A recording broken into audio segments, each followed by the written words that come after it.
Right. So let's look at this.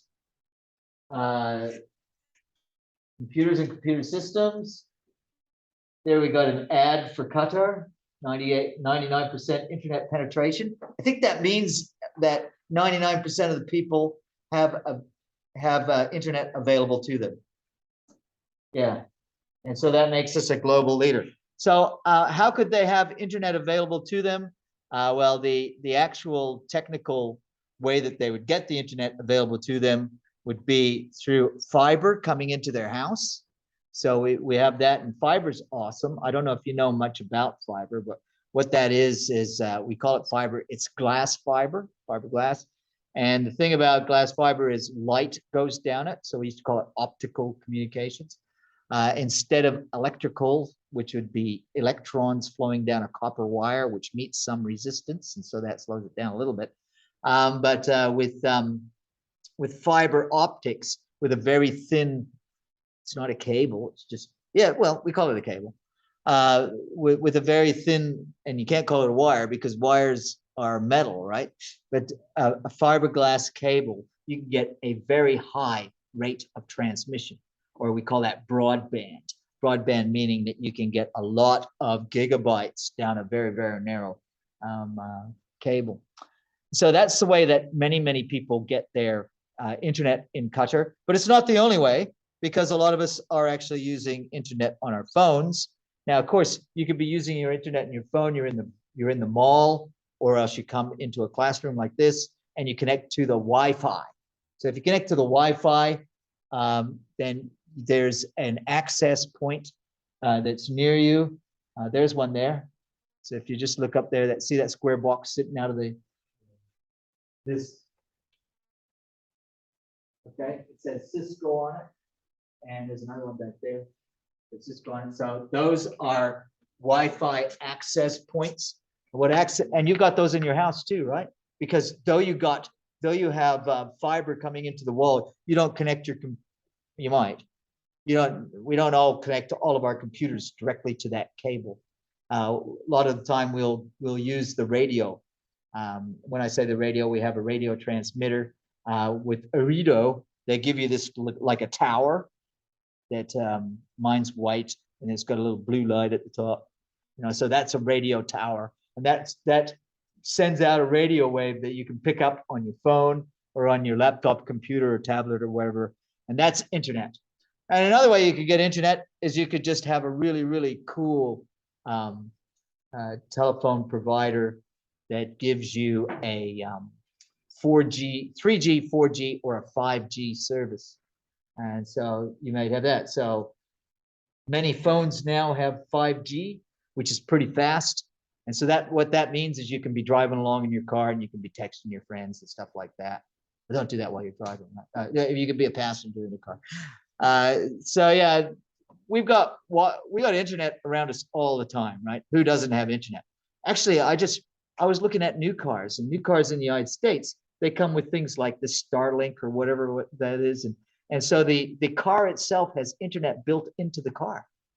Go figure, right? So, and they're picking it up off a satellite or something. So that's another way. Satellite, you could have it a satellite. More likely, you're going to get it from a radio tower. A 5G tower or a 4G tower. All right, so yeah, we got lots of internet.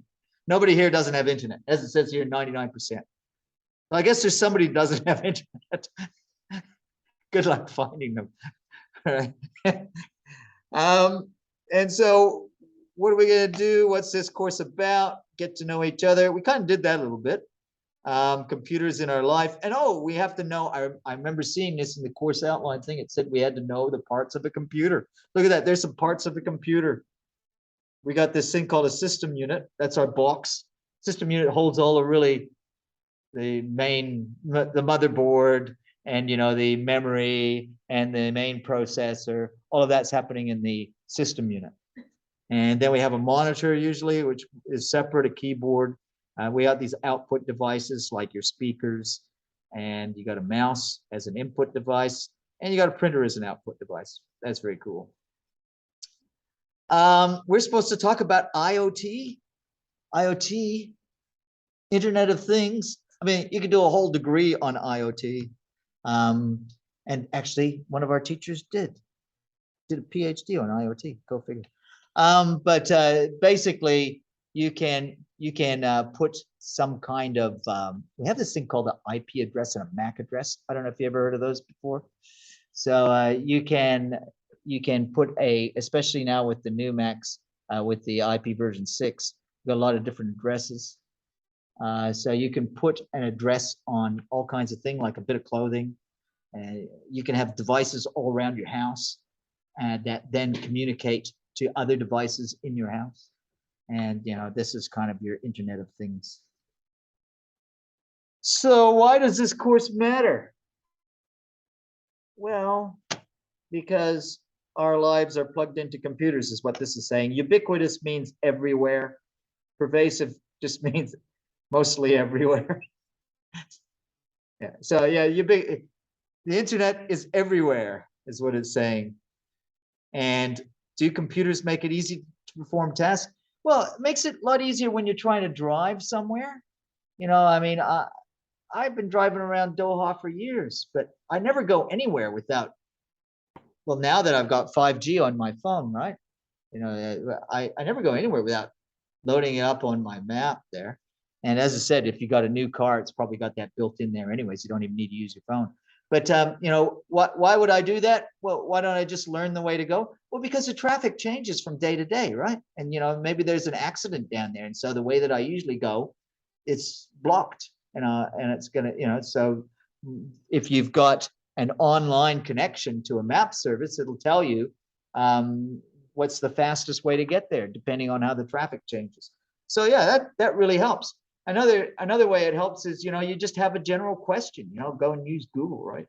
Now, some of the answers on Google are really dumb and they're wrong, but, you know, most of it's okay. So yeah, that makes it easier for us to do stuff.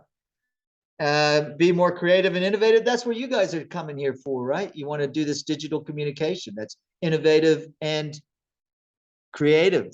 CGI, I guess, right? You know, computer graphics that you guys would do. You make your little movies and stuff like that. Maybe you're thinking to do games or movies or something. I don't know.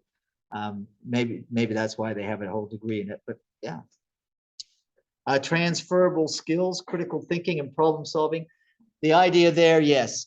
Critical thinking, can you look at two different things which might oppose each other, two different arguments, and can you see which one is superior? You know, can you see the mistakes in an argument and the strengths in another argument, and so that you can come up with your own analysis? So that kind of skill, we call that critical thinking. That's useful anywhere. All managers need that. So, you know, you might start your job and your job, we all start at a sort of a technical level, I suppose. And then you might decide that you want to get promotions. Typically, that means going into management. And management, yeah, it's most of management is making decisions with not perfect data, but being able to use your experience and your critical thinking to come up with the best answer, and then converting that answer into some kind of, well, like problem solving, as it says. Problem solving, it is a transferable skill. The point I'm trying to make there is, if you spend your time trying to figure out a problem in computing, the skill that you got by solving that problem in computing, you could use that to do something else. Problem solving, basically everybody does it. Not everybody. So many different professions do problem solving in the same way. You know, you identify the problem, then you gather your information about the problem, right? Then you suggest a couple of solutions, then you choose the best solution, then you break that solution down, and you know what I mean, and then you implement it, etc. I mean, when I say that, accounting people do that, science people do that, computing people do that. They all sort of follow those kind of things. And yes, knowing more about using a computer will help you to get a job. That would be good. I think you probably want to have a job. Getting to know me and getting to know you. You should do this with your real teacher, right?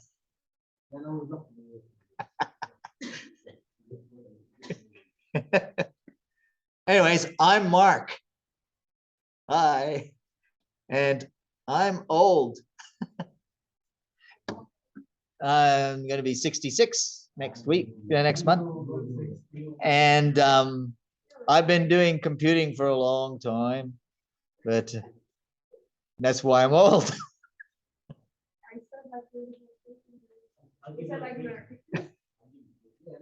And I don't know what else you want. I like, if there's anything interesting about me, I don't know if there is or not, but probably not. But I like motorbikes a lot.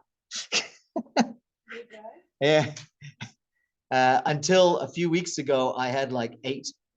Now I sold 2. Yesterday, I sold 2 motorbikes. I was been crying ever since then. I'm leaving. This is my last 3 weeks in Qatar. So that's why that. Yeah. Anyways, what about you guys? Tell me a minute about you guys. We did this a little bit actually before you came, but so you're the one that does. So you're sorry. Nothing interesting, but I just study and work in the same time. Writing Poems and code. See, that's why she's doing the digital communication, because she's going to put her poems. You can make movies about your poems, right?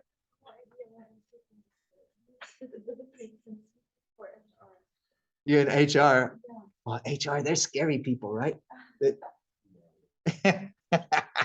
the scariest people. Yeah, they make me at work. What's your name again? Sorry. Tasneem. So Tasneem, she's a scary person from HR who likes to do, what was it, poetry and coding. Coding and poetry. Oh, why not? You know what? You guys told me your names, but you didn't tell me what you did, right? So Sandeep, what's the thing that makes you different than everybody else? Let's just put it that way. I mean, hers is her poetry. Sorry?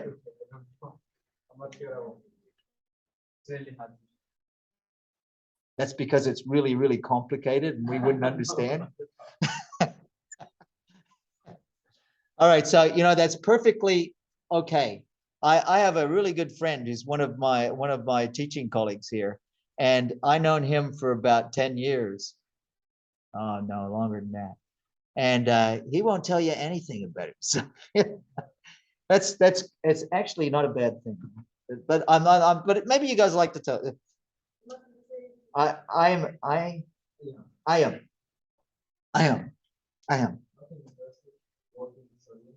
Oh, what do you do for work? That'd be interesting. In a flower shop. So are the flowers grown in Qatar? So they come by airplane. Are they the ones like they sell in the supermarket and that? The cut flowers? But I mean, are they living? Are they in soil or are they cut? They're cut flowers. Oh, that's nice. So you say they're national flowers, and that's Ecuador. So that's Ecuador is named after the equator. So they'd be tropical plants. Oh, roses. So it's up in the mountains. Yeah. Like Kenya. We got a lot of roses from Kenya too. Yeah. You get the better ones from Ecuador. See, that was interesting. I don't know. I could talk to him about that all day, but I don't know. We better talk to somebody else for a bit. Sarah, tell us. Sports. You work too. What do you do for work? You're a teacher. You're a teacher. Awesome. You teach. You teach what? Robotics. Oh, you know what? I got to let her teach this class instead of me, I think. That's awesome. Great.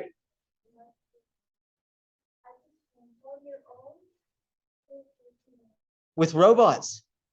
What kind of robots do you use? I don't know. But they look really fun. Yeah. I know the Lego robot. Yeah, cool. Awesome. That's so cool. All right, so let me Abdul Tamim. Is it Tamim? Tell us. I've been working in geography. You've been working on CGI for 8 years?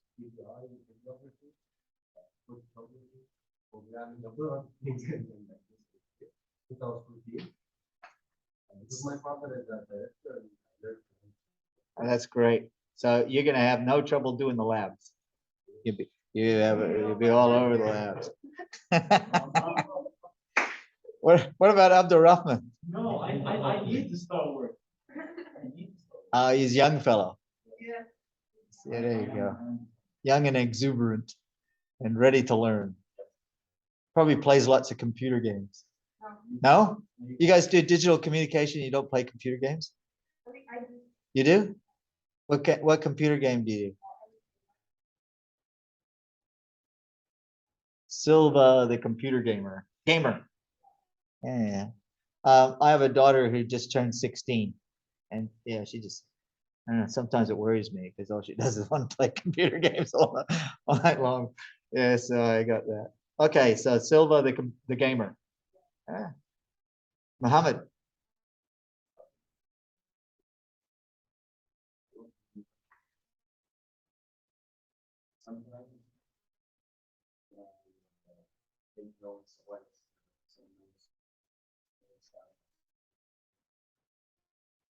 You write your own music.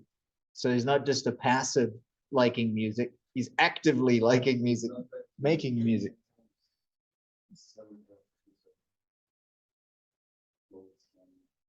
So you're like a composer. And so, I mean, I don't bear with me, I don't really know a lot about that. But I think different composers will use different instruments. So what kind of instruments do you like to compose for, or the human voice? Oud. So traditional. That's nice. Okay. Yeah, learn something there. You guys are all very interesting. You know, we could just sit here and talk about all that stuff for a while. That'd be easier for me, right?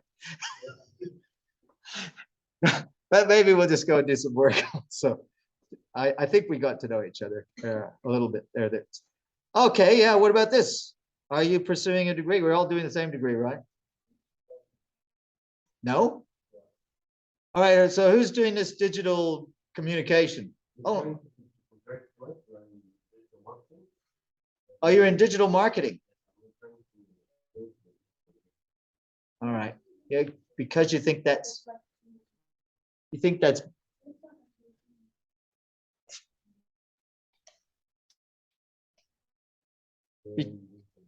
because you'll get more job with the, all right, yeah.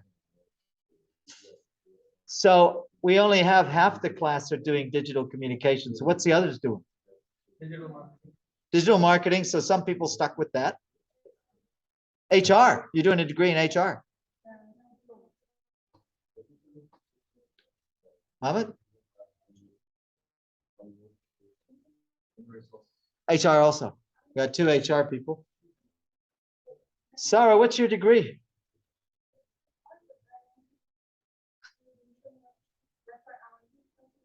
Okay.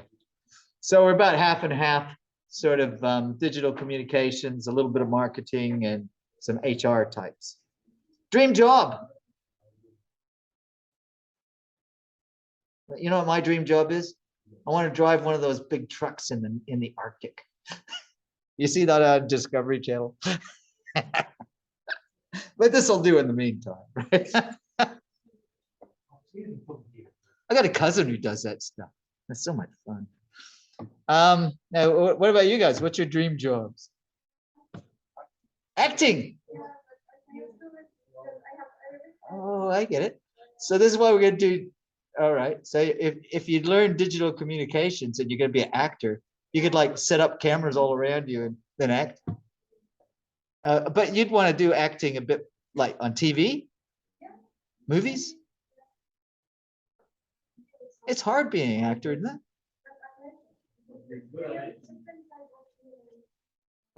So being a teacher is a little bit like that, right? Because you can act for your children, your students. Do you do that? Especially you have the young students. You could say you could act out what's happening in a book or something. And you get them to also.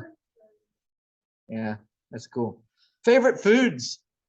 Is this okay? I mean, I don't know. My favorite genre or like favorite dish? It's up to you. Which one do you? Which one? Genre or dish? She likes Mansa. I mean, like, what was that? Likes Mansa. She likes who? There's a dish in Mansa. Lentil. Mansa. Lentil. So I like Jordanian. That's good. Mama, what do you like? No favorite. Just you like all foods. I am.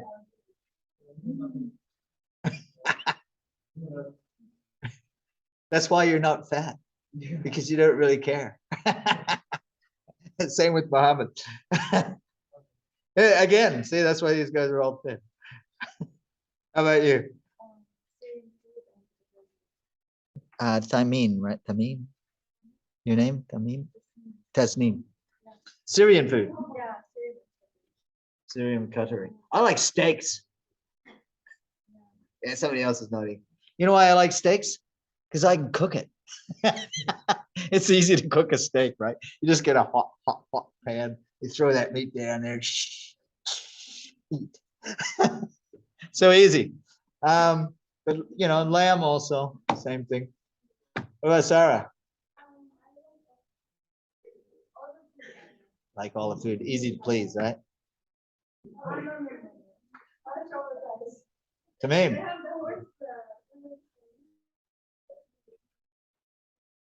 Food. Yeah, who doesn't like Chinese food? Favorite dish I like I love it.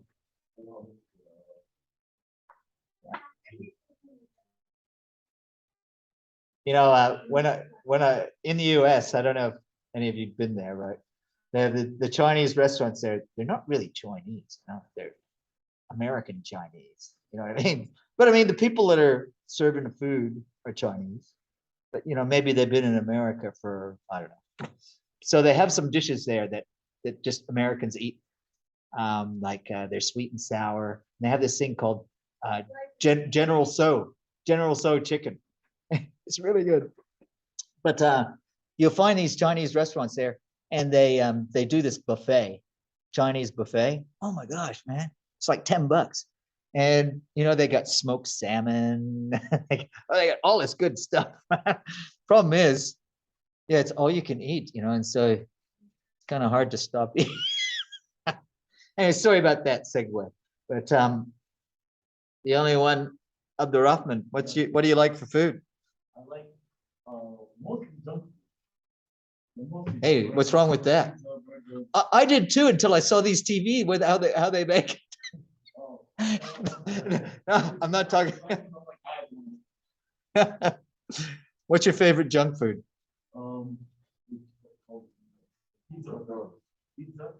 Pizza. Yeah. Most people will eat pizza. Red Lobster, like chowder and stuff like that, or lobsters. Yeah, I've been to Red Lobster. It's okay.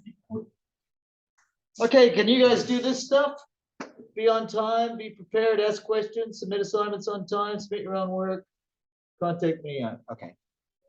I'm not going to belabor the point there. I think Linda should sort of say a bit more about that. There is a thing here at the college about submitting your own work, but sometimes during assignments and that, or during labs, not assignments it has to be your own. Sometimes during labs, they'll let you work together. And sometimes you might be able to do, I think. Yeah, there's a 30% final. But what am I supposed to do? We're supposed to make it fun for 3 weeks and help you learn how to learn. I'll try and do that. Okay, we ready to talk about computers in our life? Do we use computers in our life? This here, it looks like a wall. That's actually a computer. That's a single computer. Your mobile phone is more powerful than that computer because that's an old photo. Okay, so computers used to be big like that. They used to be expensive. Only a few people used to use them. There was one guy, I think he was the head of IBM, maybe. This, what was his name, Walker or so, something like that. I think they asked him in like about 1950, and he said he thought that the world would only have need of something like 100 computers or something like that. So yeah, now everybody needs one. As I said, everybody needs one. Kids are walking around with computers. This is a powerful computer. The latest version of this, I saw the this is not that, but the Samsung Ultra, you can get it with a terabyte of memory. A terabyte of memory. Wow. So it's just amazing. You can just buy that as a phone. So imagine how many pictures you can put on there, right? So look what these ladies are doing. That looks like a telephone exchange, actually. No, that's a computer. If it was a telephone exchange, they would have earphones on. But what they are doing is they're putting cables in to program the computer. Programming with a soldering iron, they used to call that, right? So actually connecting the wires themselves. What's this? Women programmed America's first electronic computer using wires. There you go. Microcomputers came in the 1980s. I remember because I was there. Maybe you guys weren't. I'm guessing you weren't. Anyway, so yeah, actually in the 1970s, there was this thing called TRX, something or other, I don't know. And then Apple brought out its, can't remember. It was called the Apple II. So there must have been something before the Apple II, right? The Apple II was about 1982 or something like that. IBM around then brought out its first, the IBM personal computer. And that's how Bill Gates got his big start in life, because Bill Gates and his friend, they took the contract to write the operating system for the IBM personal computer. And basically what he did is he took another operating system, which was a CP/M operating system, and he modified it. And that became what we called MS-DOS, MS standing for Microsoft, I suppose, and DOS standing for Disk Operating System. And so that's how Bill Gates, Bill Gates doesn't have a degree. So when you're finished, you'll have more education than Bill Gates. Now, why he doesn't have a degree is because he went to university, very smart guy, went to university, went to Harvard University, and he was in his second year at university when this opportunity came up. And he and his friend said, well, let's go write an operating system, and then we'll sell that to IBM, and then we'll make a whole lot of money. And so, but Bill Gates' education, I should be clear on that. His education started a long time before he went to Harvard, because he was living in Seattle, and his father, I think, worked at the University of Seattle. Anyways, Seattle in the 1970s had a mini computer on the campus, and was one of the best ones in the country, I guess. And Bill Gates, as a 13-year-old, used to go up into the computer lab, and he would program this computer. So he started writing computer programs when he was 13. So when I made that throwaway comment about you'll have more education than him, but you still might have to do a lot of work if you want to catch up to him on the computing. I think you understand that, right? Yeah. Okay. Yeah. So this would be an IBM. That's like the first models. What we notice about it is 2 disk drives. The disks were a 5.5 inch. We call them a floppy disk because they flopped. Yeah. So I wish I had one to show you. And if you see the monitor is a monochrome monitor, meaning there's only one color. But you might say, well, there's 2 colors, there's black, right? Well, yeah, black is just there, but we shine another color up through it.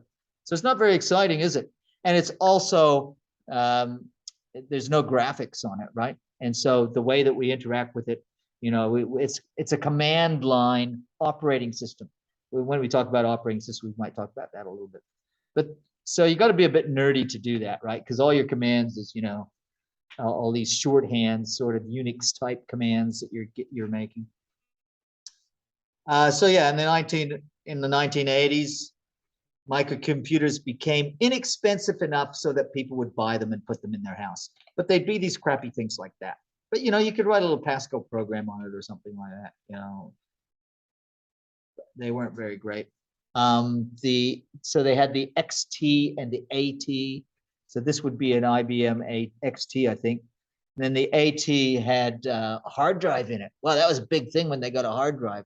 The first hard drives had like 10 megabits. They would store 10 megabits of data on a hard drive. Because those floppy disks only stored a few kilobytes, I think. I can't remember exactly how many. And oh yeah, 1990s, I was there as well. See, this is like my history of my life, right? What happened, all these computers came around. In the 1990s, the World Wide Web, and we used to have to dial into it. You know what I mean? So you'd have a dial-in modem. And it wasn't, the World Wide Web and the graphic browser. So the first one that I remember was this thing called Mosaic.